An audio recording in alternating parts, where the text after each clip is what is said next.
Welcome back, ladies and gentlemen. North here, but you can call me Jacob. In today's Destiny 2 build video, I got for you a really strong build that I recommend all of you Warlocks out there to use. So if you're struggling on those expert Wave 50 onslaughts, this is the perfect build for you. And for the exotic armor, we're going to be going with RIME-COAT RAIMENT. This exotic is actually insane. So what this exotic chest piece does is it pretty much enhances your Bleak Watcher, your ice turret. So the description reads, your Bleak Watcher turrets are enhanced with extended range and are surrounded by stasis crystals and a storm. While standing in the storm, you are granted icicles over time.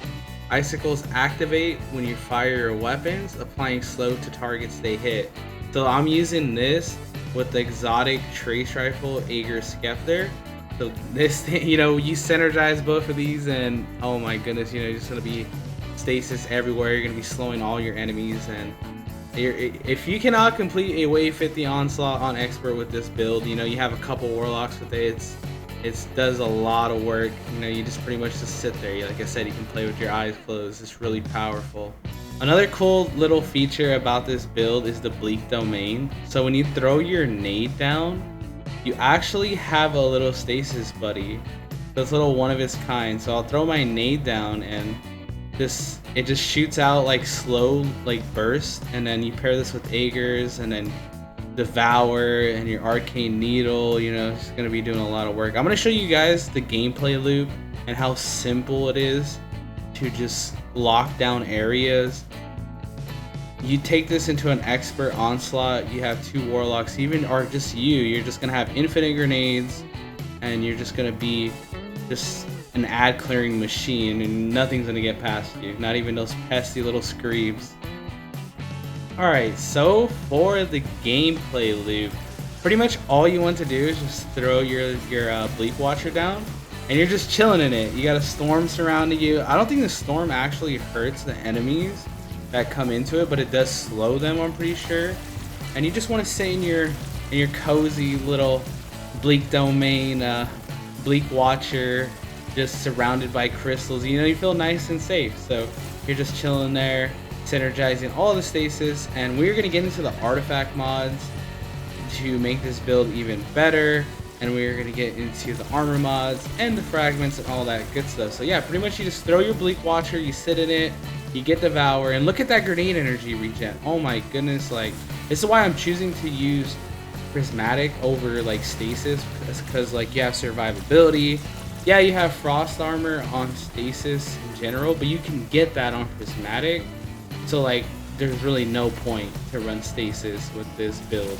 This is just by far just the best way to go. Just look how many grenades I've already popped. Dude, we're 30 seconds into the gameplay loop and I already have 3 grenades. So this is really strong. You can just chill back, play with your eyes closed, and not even have to worry. Like I said, you pretty much you can put a blindfold on and you still would get kills in this build. So it's super strong.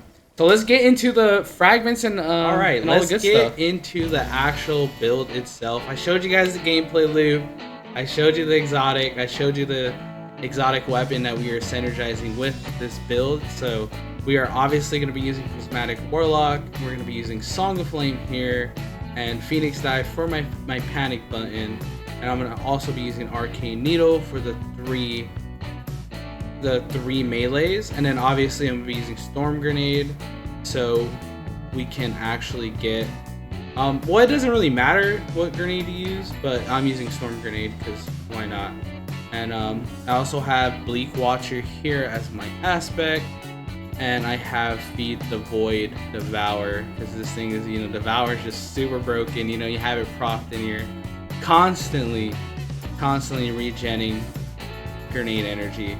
And for my fragments here, these are kind of important to have on. Use what I'm using here. I'll have a dim link down below. And so Facet of Ruin, it increases the size and damage of the burst when you shatter a stasis crystal or frozen target. That increases the area of effect of solar ignitions. So you're going to be having that. And Facet of Balance is for your second fragment. Rapidly defeating targets with light damage grants melee energy. Rapidly defeating targets with darkness damage grants grenade energy. So I'm going to be getting kills with Aegers, and it's going to be even giving me more grenade energy on top of what else, what I have already. And for the third fragment, we're going to be going with Facet of Devotion. Defeating targets afflicted with stasis or strand debuffs grants bonus light transcendence energy, and that gives you a nice little 10 buff to your strength. And Facet of Dawn for, it's a free fragment slot pretty much for me right now. And so if I'm not using anything for barriers, I can just throw a little Arcane Needle, boom, have 5 seconds of leeway to break that barrier shield. And for the last fragment, Facet of Command.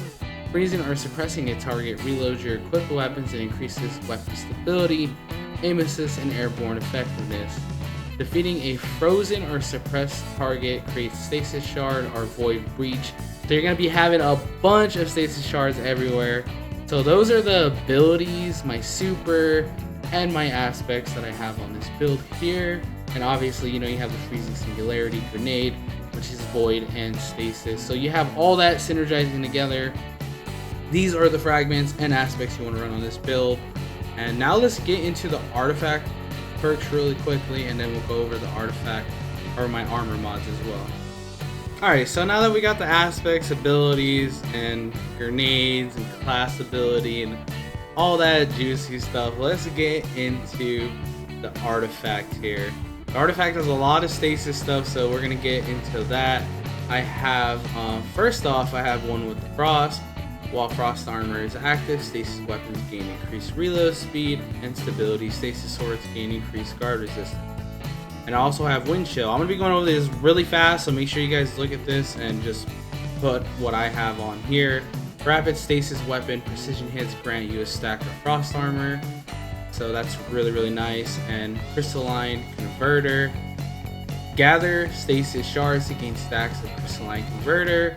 Your next powered stasis melee hit creates stasis crystals equal to the number of stacks you have. I'm not using stasis melee here, but you guys can use it, and trust me, it will go really well with this build.